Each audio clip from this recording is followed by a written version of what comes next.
What is up, everyone? Welcome to Car Vlog. All right, so check this out. I made a top 15 list of my favorite movies of all time, not counting Star Wars, James Bond, or Marvel stuff. I just kind of took those out because, I mean, we can make top 10, top 15 lists just out of those franchises. But if you had to hold my feet to the fire, I would say Star Wars is Empire Strikes Back, James Bond, Man with the Golden Gun, Goldfinger, You Only Live Twice, that type of stuff. Anything Connery or Roger Moore, I'd probably like put in there. You know what I mean? For the Marvel stuff, the Avengers Infinity War stuff, that was awesome. The original Iron Man was great. And I love Guardians. Guardians is actually on Disney Plus tonight, starting tonight. So I'm going to go home and I'm going to make some breakfast for dinner probably and watch Guardians 3, which I haven't seen yet. So what I figured I would do, I've got a sort of a random list on this side, numbered, and then I have them in numbered order on this side. So I'll just pick a number, and we'll talk about that movie. And then next week, one of you guys will put the number down below between 1 and 15, and then I'll just pick your comment, and I'll put it like right there somewhere, and we'll discuss that movie. So how about that? So let's go with number 13 on the randomizer. Is number 3 on my list of all-time favorite movies. It is Blade Runner. I love Blade Runner. For the first time I saw that movie, just visually, so awesome, you know, and Harrison Ford is playing this sort of future cop, and he's hunting down these Reploids, these, robot people, if you've never seen the movie, that were specifically designed to do certain jobs, like heavy lifting or like pleasure models, you know what I mean? So they're trying to eradicate them, and they have like a certain amount of time that they're able to live, and then they just die. And Rutger Hauer's in the movie, and he plays sort of the main bad guy. I don't want to spoil it if you've never seen it, but Blade Runner, awesome movie. And Harrison Ford popped up a lot on this list. You know, he's in Star Wars. He's in a bunch of these movies, right? Yeah. If you know what I'm saying, you know what I'm saying. Because there's another franchise on here. But number 3 on my favorite list of all time movies is Blade Runner. I'm going to cross that off. That was number 13. So anything from 1 to 15 minus 13, somebody leave a number down below, a random number. And then next week we'll discuss the other movie. All right, so something I saw Mega Dan talk about, this is going to be the Mega Dan Recite channel, is what we should call it. Was NES hardest bosses, or hard NES bosses. Now, for me as an adult, you sort of play through these things, and you only have so many options. You know, you got 2 buttons, you got to start, select, and you got a directional pad. It's easy to go, I'm going to go high this time, I'm going to go low this time, I'm going to try and jump this time, and then you figure it out. But like 10-year-old me, 12-year-old me, which bosses did I have the hardest time with? Number 1 is the Jackie-O from Ninja Gaiden. Never beat it as a kid. Couldn't beat it. I just didn't understand that pattern, because it's like, you know, and then the fireballs, it's a monster. And then it's a heavy load when you get killed, and you have to go all the way back as a kid to 6-1, and you have to play all the way through that again, in hopes of getting the spin. You know what I mean? Like, it was just too hard. Bald Bull in Punch-Out. I could never beat Bald Bull as a kid. I thought you had to knock him down before he started doing his bull charges. You had to get your TKO in, your 3 knockdowns in. You never beat Bald Bull. And in Jackal, there's like a base that you have to take out before that final tank. I could never beat that one either, man. I could never beat Jackal as a kid. Tried. I finally beat it on a live stream a couple of years ago. I think I have that in the Let's Play the Classic section. And I'm like, yes! And I like lean back in my chair and I fall over, go ass end over tea kettle. I'm like, yes, because I had never beaten Jackal before. But that's definitely one of my favorite games from when I was a kid. But yeah, what are some NES hard bosses that you had a hard time with when you were a kid? Let me know in the comments section down below. We got our package from Retro Tiburon. Mario, great dude. You have to send all that stuff, but you know, it got me fired up. I popped in Contra Hardcore, and I'm like, I'm now able to get like level 3, level 4 without dying. And Contra is really a repetition, kind of learn it type of game. You know, it's trial by fire all the way through.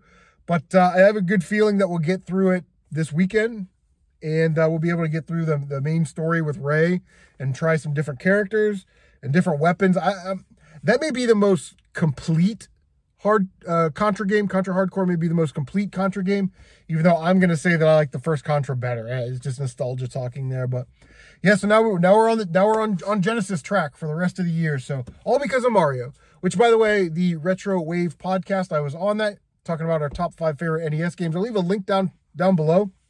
And so it was awesome being on there. Anytime you need me on your show, brother, let me know. I'm down.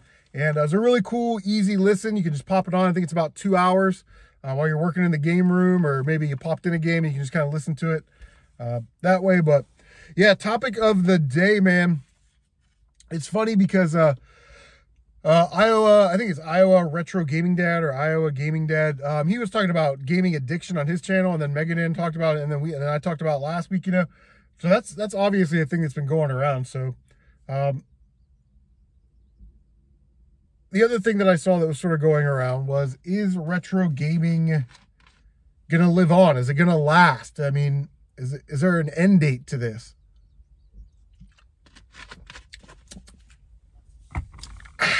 Sugar in the morning. I'm going to say no. As much as I want to be an optimist and a hopeless romantic that everybody's going to love retro gaming, the truth is that all things come to an end. And that answer is really predicated on a couple factors. I have some notes here, like availability, time, interest of future generations, that type of stuff. Understand that we in our 30s and 40s, we are in our primes when it comes to retro gaming. We love it. We're connected to it. It's infused into our DNA. This is what we grew up with. Okay. And we're in an era where game collecting is sort of a cool thing to do, right? And as we age, our collecting habits become less common. My kids play games, you know, they're PS4s and Switches and stuff, but they don't really collect physical games. Very rarely do they buy an actual game. You know, they download stuff, they play on their phones, they TikTok with their friends. They do all that stuff. They play online, multiplayer games online. So I kind of, are we going to kill single player games, thus killing, you know, collecting, because everything's online and you're playing with friends anyway? You don't really need a disc for that. I mean, I don't know, but there's a couple of factors that I think are working against retro gaming. So it's like our kids are from a different age. We were the play outside, eat paste era. They're the technology and internet era. Their lives are much more complicated and much more sophisticated than our lives could ever imagine our childhoods to be. Some would say that the internet and all the access to this stuff, they actually lose their innocence as children faster, you know, at a younger age, where, you know, I was an idiot all the way up until, what am I, 44? I was an idiot all the way up until 42. You know what I mean? I finally just got some common sense a couple of years ago. And I just touched on this. They don't really actually care about collecting, nor do they want the clutter. It's likely that they will have no desire to collect physical retro games in the future. And if you think that I'm joking about that, or that's just sort of something I'm trying to say, look at the toy market. Toys are no longer made for children. They're made for adult collectors, because children don't buy toys. You know what I'm saying? Like, they're raising the prices on all this stuff, and they just don't want it. So, yeah, their ability to not want to be collectors like their parents it's definitely a reason. There was a recent article that comes down to gaming exposure. Basically, it said like 85% of retro games are not available online. So these kids aren't even responsible or exposed to these games that much. Sure, I think everybody's going to want to, like, 20,000 years from now, somebody's going to want to play Pac-Man or Mario Brothers or something.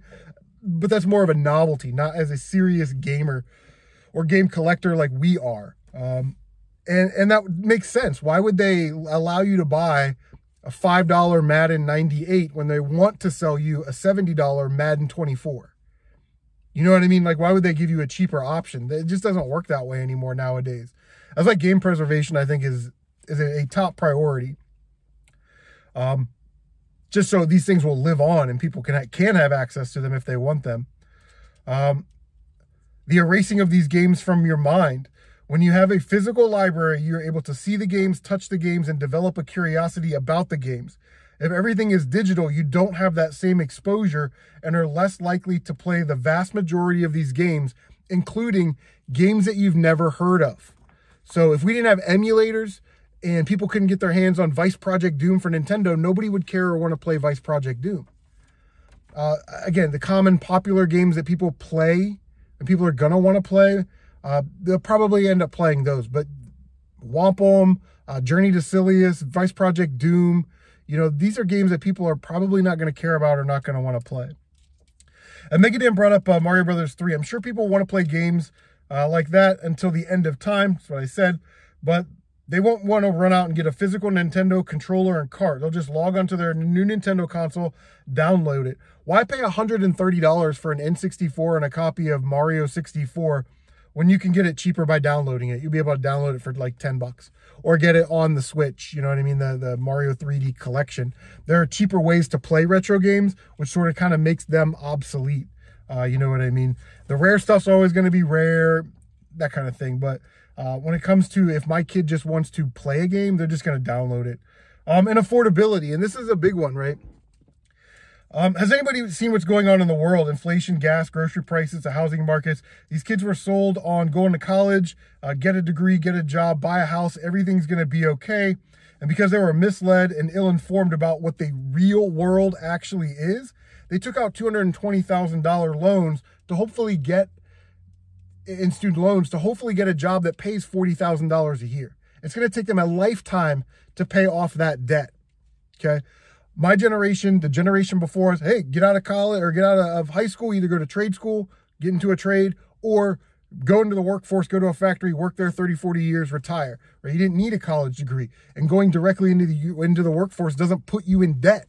You know what I mean? So it's just going to take them forever to pay off their stupid liberal arts degrees that aren't going to pay them jack shit. You know what I mean? Like, I don't know why you need a college degree to be a social worker when that job pays like $35,000 a year. Why do you need a bachelor's degree? Why do you need to put yourself into $100 and something thousand of debt, $200,000 in debt for that job? It's absolutely ridiculous.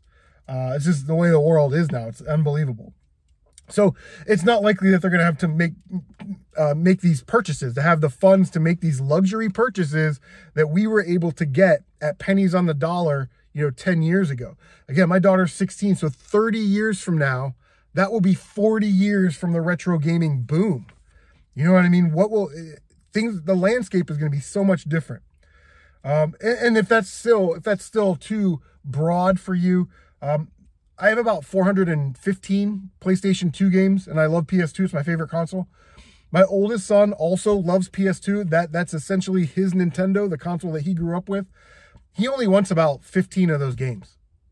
So what am I going to do with 400 games? I need to sell them. Market's high. I should sell them. I could donate them, trade them, give them away, whatever it is. But none of my kids are going to want them. And if I died tomorrow, now I've burdened my family with all of these games. You know what I mean? So it's something to think about. And these kids think about that because they're more sophisticated than we are. All right?